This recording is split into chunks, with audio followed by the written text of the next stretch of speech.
You're watching Training Camp with Adam Marburger, exclusively on CBT News.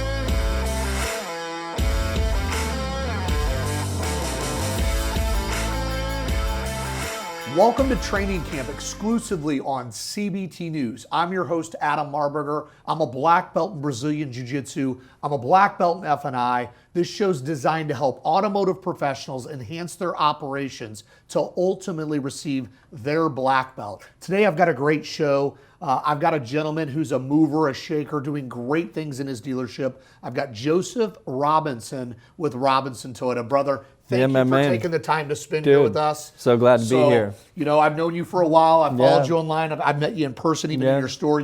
When I walked into your dealership for the first time, I think it was 2019, the culture, everybody was smiling. It just, the energy felt so great. And it was just an honor to spend some time in your dealership. So thank you. Let's just get right to it. So, you know, you're kind of running the show now, right? You know, you got the GM role, you worked your way. How did it start? Where did you start in the industry? And tell us a little bit about your path to where you are now. Yeah, man.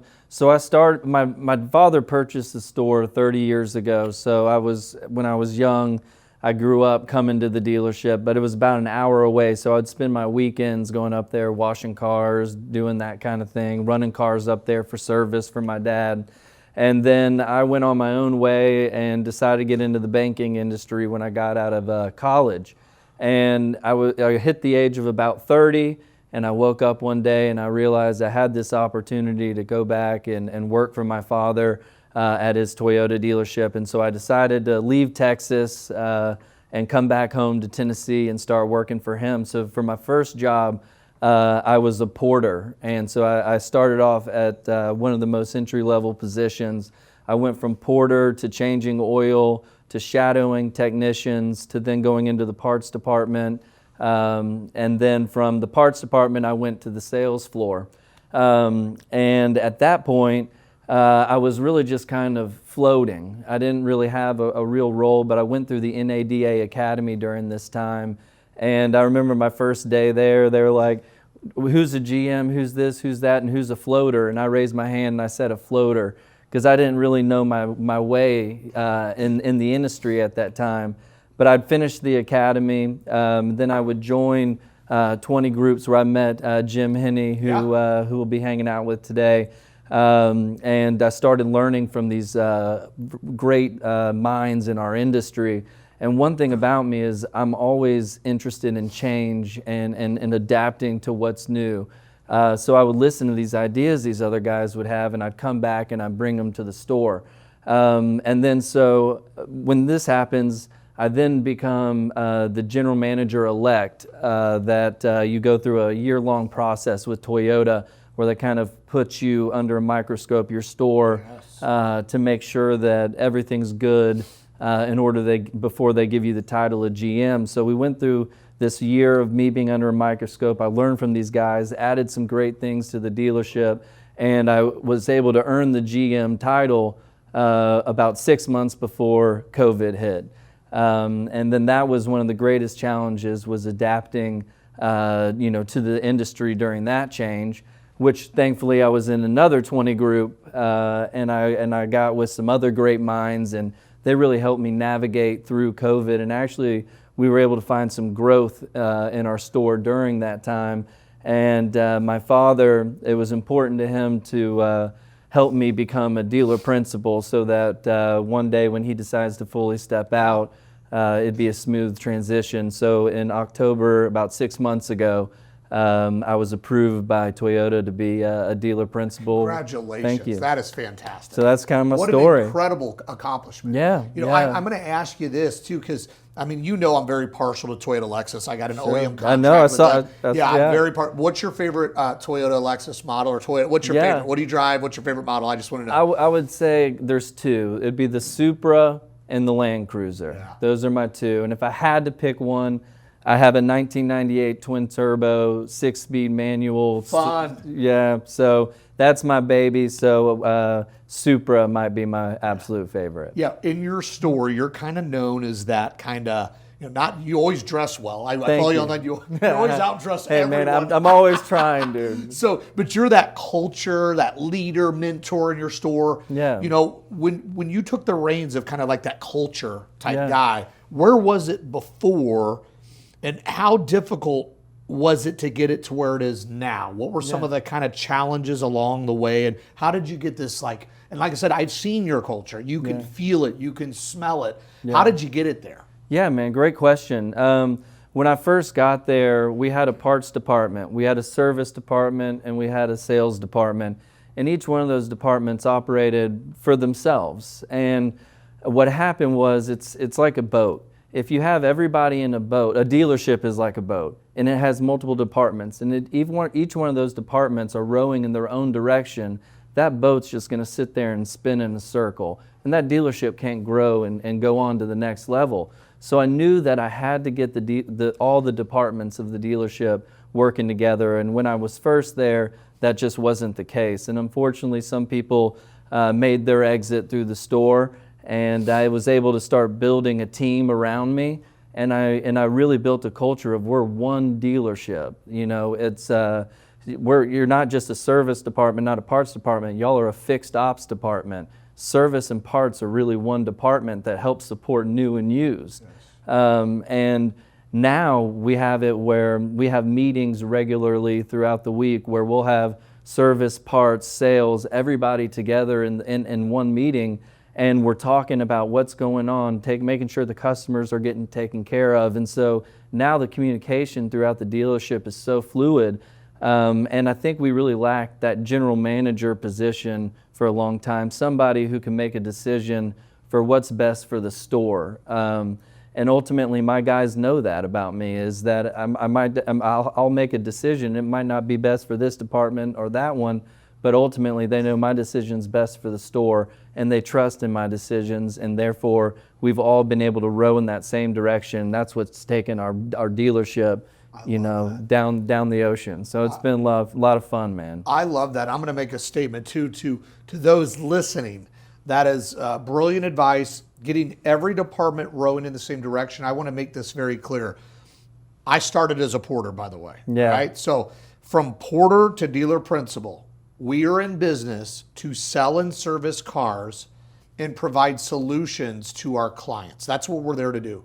So getting everybody rowing in the same direction is critical, and we gotta remain humble in our pursuit in that too, because we all play a very critical role. And I love what you said, because at the end of the day, if we get every department rowing in the same direction, that work atmosphere is incredible. It is. You go to work, you have a good time at work, you're happy to be there. Time goes really quickly, True. right? It is. So you are doing something different in your store. We were chatting a little bit about some of these video multi-point inspections. I'm not seeing a lot of dealers do this. So number one, what made you decide to start doing that? Yeah. And number two, how's the implementation process and the results from doing so? Great question. We got the idea from one of our 20 groups. And like I said earlier, every time we go to a 20 group, we try to find something that we're going to bring back to our store. And my fixed ops group, they actually have their own 20 group that they're in, separate from the one that I'm in. So we really go a lot. And they came back to me with an idea that we need to do these video multi-point inspections for our customers, for transparency and for an overall better customer experience. And so we decided to roll it out. And what we do is when you come in for an oil change or a tire rotation, whatever your service may be, we do a full inspection, 120 point plus inspection on the vehicle. And as we're doing that, our guys go through the vehicle at every point that they're checking, essentially, and do it with their cell phones. And they speak very clearly. They use measurements to show the customer exactly where their brakes are measured. They'll check the oil and show them if it's clean or not, or where the levels are at. And all of this is done on video, and then it's sent directly to the customer. And they, right there on their cell phones, open this video up, and it's right there. It's their own car showing them everything that's wrong with it, or even what's good. Even, if brakes are good, we're going to show you, hey, your brakes are good. They're measuring 8 millimeters. So that allows the customer to really see, hey, there is an oil leak on that vehicle. I do need to get that fixed. So our customers have just really loved it. And as far as the next part of your question is, how do we get that going at our store? And that just goes back to our culture. Our team knows that we go to these 20 groups and that we're going to go learn and see what's the most cutting edge thing in our industry. And they know that we're going to bring it back.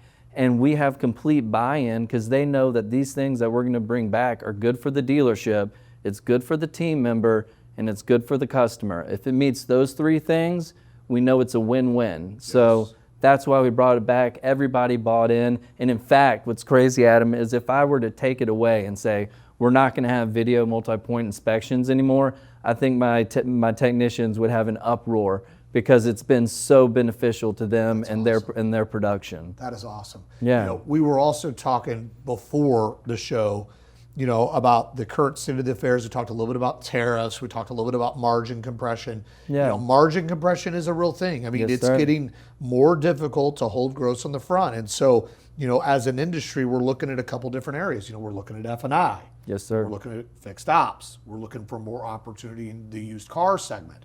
So you at Robertson Toyota, like, Yeah. what are you guys focused on right now? Yeah. Knowing that that's what's happening in the industry. Yeah, I think that's a great question. I think you got to control the things you can control, and fixed ops is super important, and we have a wonderful fixed operation. But what I learned was the number one customer for my fixed operations is my used car department. My used car department will send more cars through recon and through my UCI process than any other customer I'm going to have. So I realized that used cars are super important, and there is margin compression. And sometimes, you know, we live in a world where, you know, we don't make a whole lot of money on the front end of when we sell used cars. But what we made the decision at our dealership was we've got to go out and acquire as many used cars as we can. And then when you bring them back to the dealership, you're putting them through your shop. Your technicians are going to be able to get some labor hours on it. Your parts department's going to be able to sell some parts on that used unit. You know, because at our dealership, it's very important that we take the reconditioning process very seriously. When we retail a car, we want to be able to stand behind it. So if there's anything that vehicle needs, we're not going to be short of any cost of repairing that vehicle so it meets our standards. So a used car helps the service department, the parts department, then you get out there and sell it on the lot. Then a salesperson gets to make a unit, get some commission, and then it gives your F&I guys an opportunity to get a vehicle finance and also sell those customers products that they need to protect themselves during the ownership of that used car. So used cars is so important because every department, as we row together, that a used car goes through every department and allows everybody an opportunity to move forward. Yes, I love that. So I'm going to kind of close out with this. You and I both read the same book, Yeah. Unreasonable Hospitality, Yes. which for my people out there, all right, I'm going to throw a plug. Yeah. All right, Will Giarda, Unreasonable Hospitality is one of the absolute best books you could ever read as a sales professional. There was a statement made in the book, and it basically states that, you know, service is the thing that we do, but hospitality is the way we make people feel when we do the thing that we do. And if we focus more on hospitality over service, you will sell more, you will retain more, and most importantly, you're going to make more. So since you and I would kind of share that same thought process, we talked about this book, break down a little bit about kind of what that book spoke to you and what have you done in your store, in your personal life, in your business life since you read that book? Yeah. So that is a wonderful book, and it's a great story of how he takes his restaurant from being the 50th best in the world to the #1 best in the world. And what he had to do was think outside the box and change things. And change is hard, but you've got to change in the dealership and change every day. And so what it really inspired me to do at our dealership was to have growth mindsets. And that's really what he talks about is continuing to change, adapt, to make yourself the best that you possibly can be.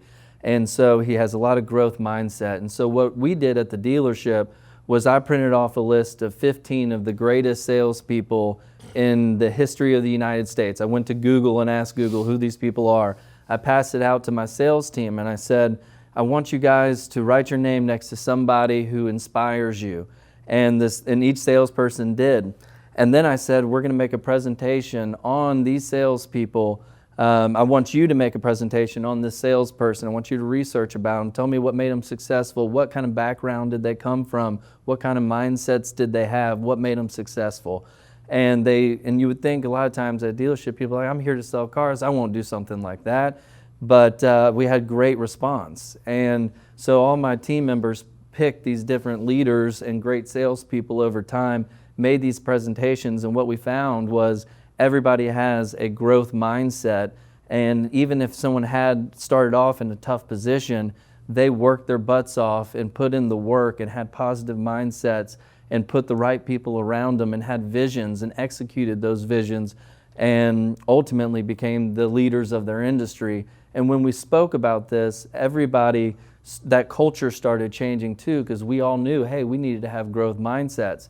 So, and all of that really came down when I read the book, Unreasonable Hospitality, and it's just about constant change. And so one of the things that I've adapted in our store is even if you walk in and you need to go to the restroom, you're not even there to buy a car, you need to go where the parts department, we don't just point and say it's back there.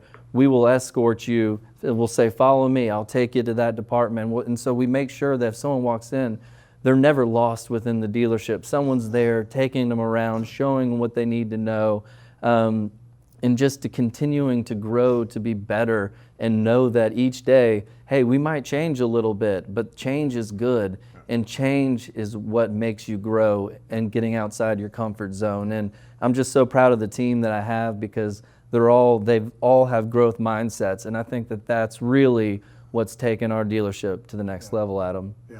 Well, you're one hell of a leader. Thank you, I'll say sir. that.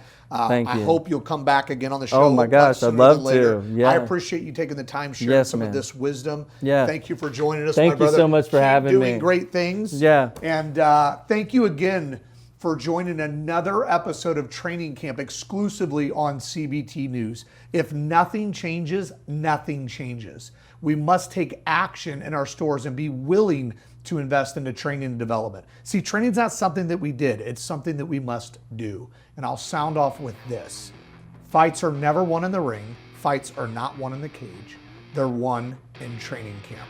Invest in your personal development, find your own training camp, and let's get to work, my friends. Thanks for watching Training Camp with Adam Marburger, exclusively on CBT News.